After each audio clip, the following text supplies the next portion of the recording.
guys, another exciting episode with your host Aditi here on Eat East Indian channel. Today we are going to make really simple, delicious, healthy and nutritious homemade Veg Punjabi Thali. It's perfect if you have family coming over or if you have some special guests and you want to impress them. You can make bunch of these different things and it takes literally like 2 hours to get everything ready. So let's go ahead and I'll show you how to make a fantastic Punjabi Thali. Look like it is protein rich, it has all the nutrients, carbs, vitamins, minerals, and really easy to prepare, nothing fancy and so delicious. So I will show you what all I have included. It will have chickpea curry, chole, mushroom meter, quinoa rice, tofu pepper masala, and we are starting with our mushrooms. 150 grams of mushrooms chopped in bite-sized pieces. We are going to cook them in a little bit of oil. So heat a pan, add in oil, and in hot oil we will sizzle some cumin seeds, that's jeera. After about 30 seconds we will add in chopped onions, roughly chopped, nothing fancy about it. We'll give quick stir to the onions and along with them we'll add in our spices. So garlic, this is minced, you can chop it up finely too. Mix the garlic well and then our spices so that onions can cook faster and get a little bit of flavor. Salt helps onion cook faster, should be as per your taste depending on quantity that you're cooking. Turmeric or haldi, it has antibiotic properties, and red chili powder. You can also use paprika or cayenne pepper for a little bit of milder flavor. Let the onion cook for 2 to 3 minutes. Once they are no longer raw, then we can add in mushrooms. A quick mix here so that mushrooms are well coated with all the masala. Then we will add in 1 cup of peas. I'm using frozen ones. You can use fresh ones as well. And then we'll just cover our pan and let all these flavors combine. In between you can keep checking to make sure nothing sticks to the bottom of the pan. And we'll give it a few more minutes. When your mushrooms are tender, your peas are done, then you can add in tomatoes almost towards the end. When your dish is 80 to 90% ready, we'll add a little bit of garam masala and we'll give few more minutes to our dish so that tomatoes can become a little bit more tender, they're no longer raw. And that's it. Couple more minutes and your dish will be ready. Next we are making chickpeas. We have soaked them in water and we are also making dal tadka, for which I'm using mung beans. I have soaked them in water as well. Here you can see mushrooms are getting ready, tomatoes have become tender. We are just going to finish this dish off. Garam masala lends that nice Punjabi flavor and you can set this pan aside. Now for our mixed quinoa and rice pilaf, which is really easy to make. It literally takes like 5 to 10 minutes. I'm using 3/4 cup of quinoa and 3/4 cup of brown jasmine rice. We are going to cook them in pressure cooker since pressure cooker takes no time. So in the cooker add in a little bit of oil, sizzle some cumin seeds and add in rice as well as quinoa. They both cook same way. That's why it's easier to combine them together, and quinoa has protein, it has nutrition and it's healthier than rice. Once you have combined these, give them a quick mix and then add in water. So for 1.5 cups of grains, we are using 3 cups of water. We will add a little bit of salt so that pilaf is not plain and boring. Close the cooker, let it cook. Once you get 1 to 2 whistles, turn the heat off, and here your quinoa and rice pilaf is ready. Set this aside as well. Next we'll get our tadka dal or lentils ready. We'll use the cooker again for it. Heat the oil, let the oil become hot, then sizzle in some crushed coriander seeds and add in cumin seeds as well. Add in chopped onions. Along with them I'm adding chopped ginger and some minced garlic. Really finely chopped, you don't want those big bites to come as you're eating your food. Let the onions sizzle along with ginger and garlic. And in order to cook them faster, we are adding salt, turmeric for some antibiotic properties, and some red chili powder for some heat. We mix these spices well together. This is the base, this is the tadka. Once onions are halfway done, we will add in tomatoes. 2 to 3 chopped tomatoes going in. Give them a quick mix, let them become tender. When tomatoes are done, then we will add in our beans. They could be soaked or unsoaked. I had soaked them, this way they will take a little less time. Discard the water in which they were soaking and add in water. So for 1 cup of lentils, we use 4 cups of water. You can adjust the quantity to make your lentils a little bit thicker or thinner. And that's it. We are going to add in a little bit of garam masala, and we close the pressure cooker and let the lentils cook on medium heat for 3 to 4 whistles. Here I'm using garam masala. This could be added while the lentils are cooking or even after they're done. I have added it before. We'll close the pressure cooker and you can see what 1 whistle looks like. After 1 whistle, you can turn the heat down a little bit, and when the cooker has cooled down, open the lid, garnish the lentils with some cilantro leaves, and serve them with those quinoa rice.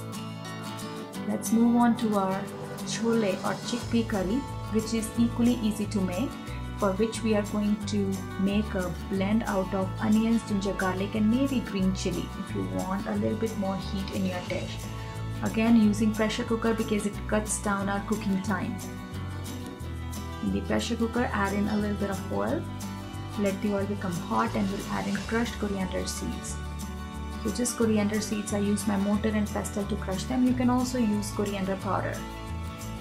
Cumin seeds and fennel seeds. Fennel lends that nice flavor to our dish.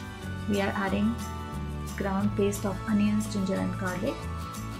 Let the onion paste mix in with other seeds, and then add in your spices in order to cook this onion paste. So chili powder, turmeric and salt. Everything should be as per the quantity that you are cooking. Chickpeas were already soaking. If you are using canned chickpeas, this step can be skipped. You don't have to soak them, you don't have to use pressure cooker. I have added chickpeas in, discarding the water they were soaked in, and we will add in a little bit of chickpea masala, chana masala, chole masala. You can use your own, you can make your own with different spices, or you can actually buy this ready-made chana masala mix from the store. So 1 teaspoon of chana masala mix, more for larger quantities. And then I'm going to add a little bit of cilantro leaves now and a little bit towards the end. This way you get a beautiful flavor in your curry. Add in water once again. Thicker curry requires less water. You want thin, you can add more. Then we'll cover the cooker and we'll let the chickpeas cook. Once pressure cooker has cooled down, then only we will open it and we'll garnish the chickpeas with cilantro leaves, and they are ready to be enjoyed, full of flavor and nutrition. Let's see how we can make bread aloo tikki, which is a quick appetizer, so literally takes no time. Boil mashed potatoes and stir all pieces of bread. You can also use breadcrumbs, but these old slices that no one wants to eat work well in this dish. So combine the 2 mashed boiled potatoes and bread pieces, and then season this mixture. You can also add chopped cilantro and onions. If you don't like onions in tikkis, you can skip them, but they lend a nice bite. Add in spices that you have in your pantry, our typical fare here, salt.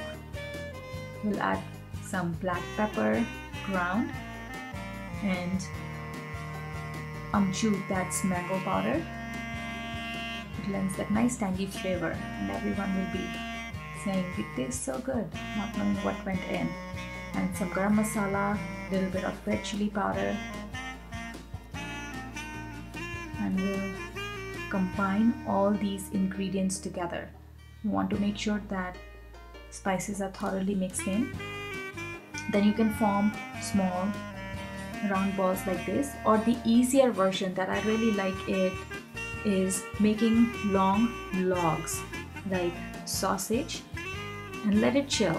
Then when you're ready to cook, just slice pieces as if you're cutting cookie dough, and this would be ready to go on a hot pan, hot skillet.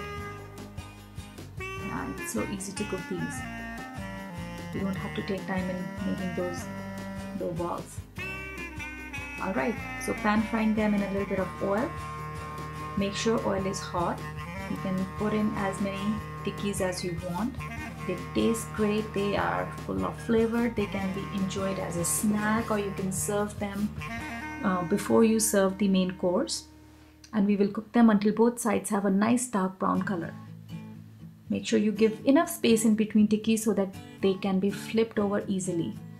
So 3 to 4 minutes on each side. And once both sides look beautiful, crunchy outside, soft inside, consider your appetizer done. Next we'll make aloo gobi with a little bit extra ginger, adraki aloo gobi. So here I have cauliflower florets and potatoes that I have chopped in bite-sized pieces. We'll heat a wok, we'll add a little bit of oil. In hot oil we'll sizzle some cumin seeds, and I really like flavor of mustard, so I'm adding some mustard. A lot of Punjabi people don't use mustard in aloo gobi. You can avoid it if you want. We will add in lots of chopped ginger. Let ginger fry with your seeds. Allow ginger to sizzle. That way your oil will have flavor of ginger. We'll add in chopped onions, giving them a quick mix. Add in salt so that onions can cook faster. Red chili powder, turmeric, or turmeric, whatever you call it. And we'll mix and cook onions.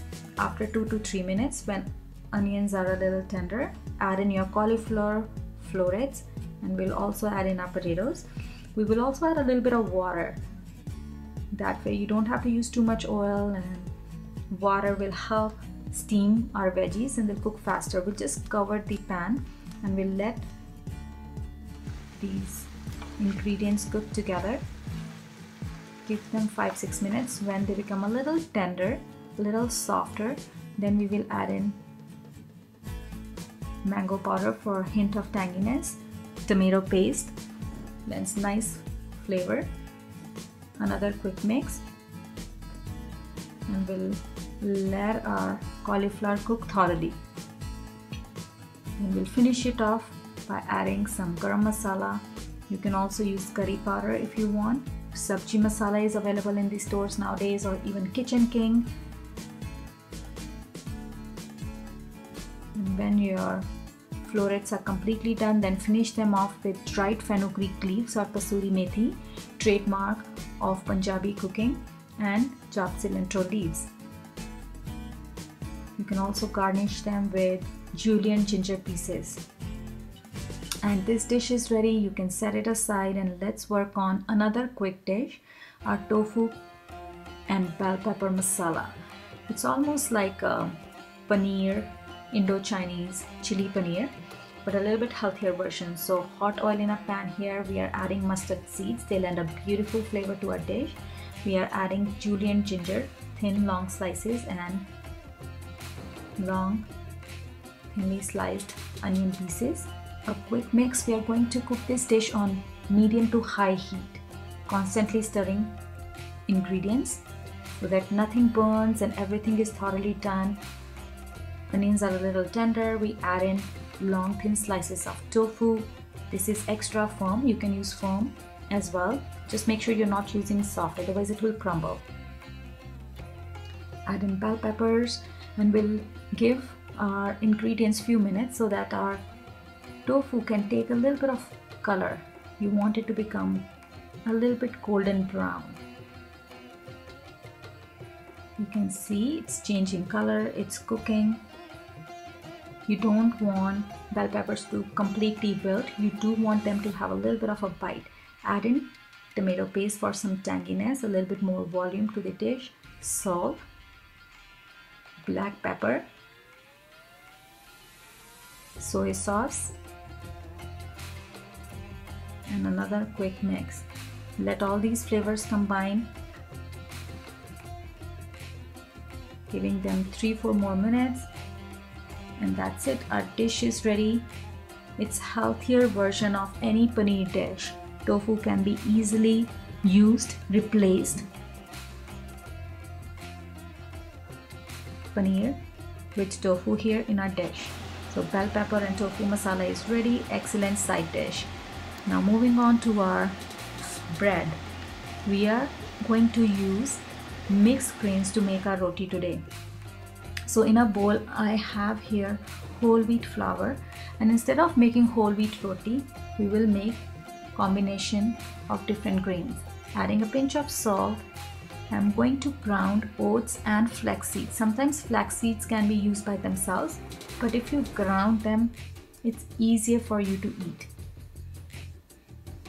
So here are oats and flaxseed powder. I'm also using besan, half a cup, and gluten-free all-purpose baking mix. So this is basically just a combination of rice flour and buckwheat flour, which are considered really healthy, and some potato starch, tapioca starch, and corn starch. So 2 tablespoons of our gluten-free flour. Combining these ingredients, and I'm going to make dough by adding a little bit of lukewarm water. You make sure that the dough is not very stiff. You want it to be a little bit more on the softer side. So slowly adding in water, combining flours, and then your flour and water are thoroughly mixed. When you have your dough ready, then let it stand for at least 15 to 20 minutes. If you're short of time, even 10 minutes will do. Make sure it's well combined. You are kneading it well so that there are no lumps. And before you allow it to stand, add in a little bit of more water and a little bit of oil on top so that it doesn't dry out. And when you are ready to cook, form small dough balls. So equal portions of dough. And we're going to cook them with a little bit of flour. This could be whole wheat. You can also use rice flour or even besan if you want. We are rolling it out, thinning it using the rolling pin, a little bit of flour, and we'll cook them on a hot skillet. And once you start to see brown color, you can add a little bit of ghee, clarified butter, or regular butter. You can also make paranthas out of it. And make sure both sides are well cooked before you serve them. So here I'm making another batch, applying some butter on top. Coconut oil can be used if you are going for a completely vegan meal. And that's it, our bread is getting ready. So it's a little bit different working with this kind of flour versus regular. You might have to press down a little bit so that your bread can puff up a little bit. Adjusting the temperature of your skillet by turning the heat up or down. Once your rotis are ready, your entire meal is done. So aloo gobi, tikkis, mushroom butter, tofu and bell peppers, quinoa rice, dal, chole, have some yogurt, some fruit and some salad, and you have made a beautiful, healthy, homemade, nutritious thali.